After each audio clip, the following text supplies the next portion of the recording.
Hey everyone, happy Easter. Happy Easter. Aslan wants to say happy Easter too. We just want to say happy Easter to our patients, our staff, our fans, our friends. We couldn't get all 5 of us. Yeah, we've got 2 more. We're gonna go in order, and Chloe's got to go first because one thing I'm very grateful for this holiday is Chloe's doing the cooking. 16, and she's learning how to run a family. Yeah. We're very proud of her. And what we wanted to do is just take a few minutes and talk about, what's been the hardest part of you. As you hear us talk, we're not really a fan of positive thinking. We're a fan of accurate thinking. What's been hard for you, and what are you grateful for in 2020? I mean, this Easter is unlike any Easter any of us have experienced in quarantine, I suppose, except for those people in jail. So Really? but it's a nice jail. So do you want to go first? What's been the most challenging? And then what have you just loved about it? What have you learned? Well, I think definitely the most challenging part is not being able to go out and have your normal routine, like as before quarantine, like what we used to do, like hanging out with friends or being able to just go to the mall, like simple things like that are really hard because you kind of feel after a while isolated, like your world becomes very small, which is sort of a weird feeling. Just feels like everything starts to get like smaller. But as the time has gone on now, I've gotten used to it in a new routine at home. And I think the best part of it has been the self-care part. I've had time to focus on a lot of like self-care stuff.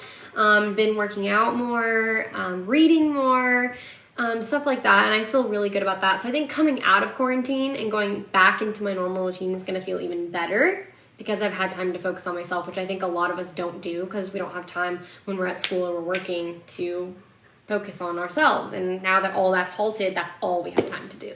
Yeah. And so one of the things I'm grateful for is your cooking. Yeah. Your skill has gone way drastically. up. Plus, she's a really good cook. So she's awesome at salmon, and made a jambalaya the other night that was just stunning. Great. Yeah, no, awesome. So, all right. Yes. Okay. Off to the I kitchen have with to you. Has to go cook. Thank you. Who's next?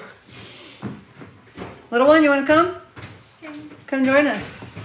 So this is Amelie. Some of you She's have become the already baby in the met family. her because she and I have done 2 Facebook Live chats. We read Captain Snout and the Superpower Questions.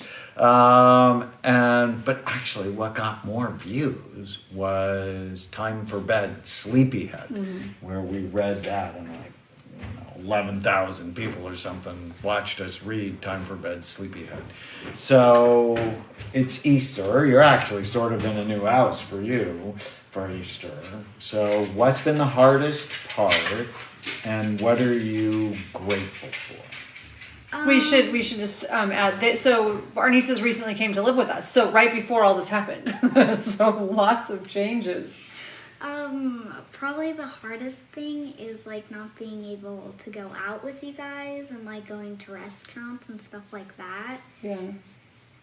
And seeing friends and family. And, yeah. And the thing that I really liked is spending time with you guys and watching movies and stuff like that. Likewise. And watched a lot of movies. We've been able to spend a lot of family time together. And she and I spend a half an hour playing table tennis every day, and she's so much better. Yeah. So she is going to be a good table tennis player. Well, and I torture her. She does yoga with me when I'm working out, and torturing the kids with all the old movies. I've already made Chloe watch all some of the old classics with me. Now I'm going through the list and having my nieces watch them. So, it's a good time to do that kind of stuff and bond. And so it's awesome. Okay. Well, thank you so much. And this is Alize. Alize is our 15-year-old who, 1 second, can you hand me my tea? can I hold your Yes, thank you. I'm sorry, I need my tea. Before it gets cold. Thank you. All right, so new house, new Easter, new quarantine. Yes, a lot of changes, definitely. I think the hardest part for me was that I've been such a busy person all of this time. So before quarantine, I was very busy. Definitely, I didn't really have a moment to stop. And although that was what I thought was good and what was good to do, having a moment to stop just feels so amazing. So I feel like that's one of the hardest parts, but that's also one of the best parts, is that before I was very busy, and yes, I was able to go out with friends and stuff, and that was great, but I've learned to appreciate my time to myself, and like Amelie said, I'm liking being at home. Like, we're having a lot of good family time, definitely, so I'm really enjoying that and taking advantage of this time. So Yeah. Yeah, you were busy and you were so you had to take care of yourself Yeah. in so many ways. And even though you're caring for yourself, there's just all this support. And you're also sleeping. yes, the sleep is amazing, I have to say. Yes. Sleep is so important. It's one Yeah. of the things that help keep your brain healthy. So, anyways, we're so proud. Awesome. Thanks, sweetie. All right. Hello, my love. You're next. I'm next. So let's see. What am I grateful for? Well, what's been hard? Oh, first, what's been hard? I am discovering what a micromanager I am. So it's easy to not focus on that and pay attention to that when you're distracted. And the ICU nurse in me has just been full-fledged, like working overtime. When you're in a smaller space, full-time with a lot of people, I'm finding that my brain is starting to focus on small stuff. The small stuff that normally doesn't matter. And so I have to be careful with that, and I have to constantly put myself in check. And so, some of the stuff does matter. Some of it's health and safety oriented, and some of it just doesn't matter. But once I get into that mode of I have to take care of everyone, then it just starts to become too granular. So, yeah. Well, and You're looking at me and smiling. well, as an ICU nurse, You're granular. Every workday is a crisis. And your thinking has to Right, be I mean- very, very, very detail oriented. It's the tiniest things. And when someone messes with the tiniest things, you're on it. And so I think of us as sort of like watchdogs. And so, so I find myself slipping into that mode a lot. Too much. So that's one of the biggest challenges for me. Yeah. I've actually appreciated the time. So the thing I'm most grateful for today, I can't go by without saying it's Easter. So for me, it's my salvation. And I'm finding myself, for a change, having so much time to reflect on what a weird year it is, on all this time we have, and yet at the same time, having this time has been so special. And more time for me, for focus and prayer and my beliefs. And so that's just been pretty phenomenal. And like everybody else has said, the family time's been amazing. So. Yeah, no, before this happened, Tana was mourning that Was Chloe grieving. had got She her was- first job, she got her license, she has a boyfriend. So I don't even have an empty nest yet, but I'm was feeling like an empty nest. I was preemptively grieving. Yeah, no, you told me I had to retire. Yeah, stay I'm like, home. you need to spend more time with me because I'm starting to freak out. So now we're all home together, and yeah. I hear that from a lot of my patients, that this is actually historic for them in that they have so much time with their young ones. That Especially teenagers who are that- busy. Yeah, we are never going to get this back. Yeah. So being thoughtful about this is so important. Well, and we like our family, and I like this time that you and I have had to spend together, and we've gone through together, and even the chores are fun. We're cleaning out cabinets together, and we're cleaning out rooms together. This and they're- house is more organized than when we moved in. Right. So, We only have one more space to organize, and Right. then we'll well, I've got a be couple done. of it. my end of the world room is still. But I'm always messing with that. Yes. I'm going to get I told you Yep, so. forever. Forever. For the rest You of are. my life. Yep. This is a prepared woman. But she's also on the Newport Beach City The volunteers CERT volunteers. to help. Emergency response. Yeah. Yeah. So I think the hardest part for me, I actually like staying home. Yeah. I like that a lot, but it was some of our employees got COVID and Yeah, that was got hard. it bad. We still have one in the hospital on a ventilator, right? So we should ask for prayers for her. We've had a number of employees whose family members have died from this, which is really sad. Our Amen Clinics just took a right turn where, I think about half of our patients come from far away. And so we had to adjust. We went to telepsychiatry.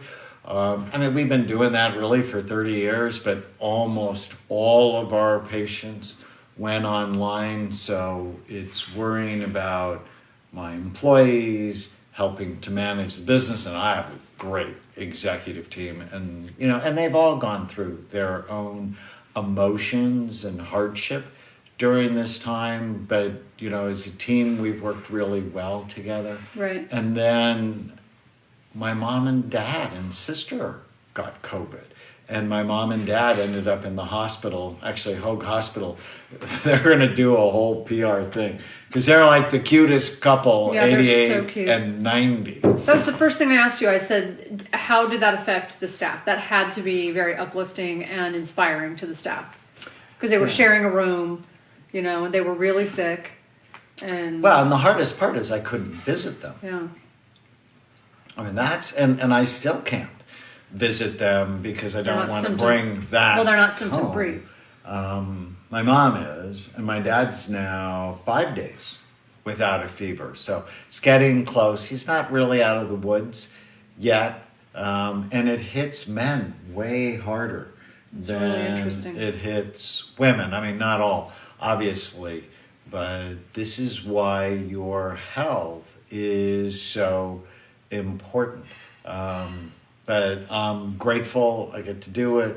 I get to do for, my mission in life. I just absolutely adore the time I have with the kids and with Tana. I like the house, more organized.